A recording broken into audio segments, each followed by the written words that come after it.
Hello, the Bible says on a certain day, as Jesus was teaching and preaching in Luke 5:17, the power of the Lord was present to heal.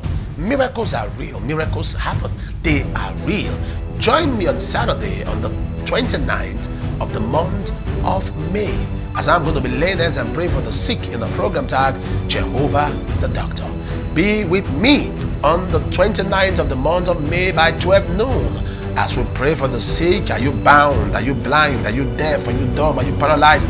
Are you believing God for healing in your body? Please be my guest. Actually, on the 28th in the morning, which is a Friday, people are going to be coming to town and going to be registered. As they register, I will pray for you. Come with your doctor's report, because what God is doing in our ministry is 100% genuine. Join me 12 noon, 29th of May, out here in those states of Nigeria. For with God, nothing shall be impossible.